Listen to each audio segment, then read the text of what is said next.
ఆనంద భైరవి ఇంటికి సరోజీరావు కుటుంబం వస్తుంది. పంతులు గారు కూడా వస్తారు. అమ్మ, అబ్బాయి అమ్మాయి జాతకాలు బాగా కలిశాయి. మీ రెండు కుటుంబాలు కూడా బాగా కలిసిపోయినట్టున్నారు.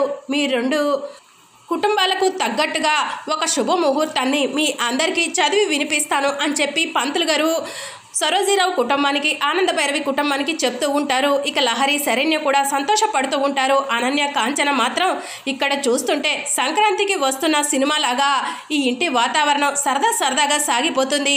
మనం ఏం చేయలేకపోతున్నాం అమ్మి అని చెప్పి కాంచన అనన్యతో అంటూ ఉంటుంది. అప్పుడే లహరిని పెళ్లి చేసుకోబోయే సత్య ఫోన్ రింగ్ అవుతూ ఉంటుంది. జస్ట్ ఏ మినిట్ అని చెప్పి సత్య ఫోన్ తీసుకొని పక్కకు వెళ్తాడు. హలో అని చెప్పి అంటూ ఉంటే, అన్నయ్య నేను మహేష్ని అని చెప్పి ఫోన్లో మాట్లాడుతూ ఉంటాడు. ఎరా మహేష్, నీ కోసం ఎన్ని చోట్ల ట్రై చేశానో తెలుసా? ఎక్కడికి వెళ్ళిపోయావురా అని చెప్పి సత్య అడుగుతూ ఉంటాడు. వచ్చేస్తానన్నయ్య అని చెప్పి మహేష్ చెప్తూ ఉంటాడు. ఒరే, నా పెళ్ళికి డేట్ కూడా ఫిక్స్ అయిపోయింది అని చెప్పి సత్య చెప్తూ ఉంటే, నీ పెళ్ళికి నేను అక్కడే ఉంటానన్నయ్య అని చెప్పి మహేష్ చెప్తూ ఉంటాడు. ఇక సత్య సంతోషంగా ఇంట్లోకి వచ్చి, అమ్మ గుడ్ న్యూస్ అని చెప్పి చెప్తూ ఉంటాడు. ఏంటి అని చెప్పి సరోజీరావు అడుగుతూ ఉంటుంది.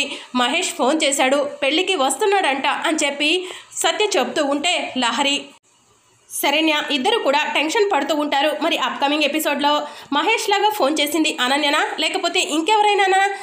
చనిపోయిన మహేష్ ఎలా సత్యకు ఫోన్ చేశాడో తెలుసుకోవాలనుకుంటున్నారా? అయితే ఛానల్ను సబ్స్క్రైబ్ చేసుకోండి.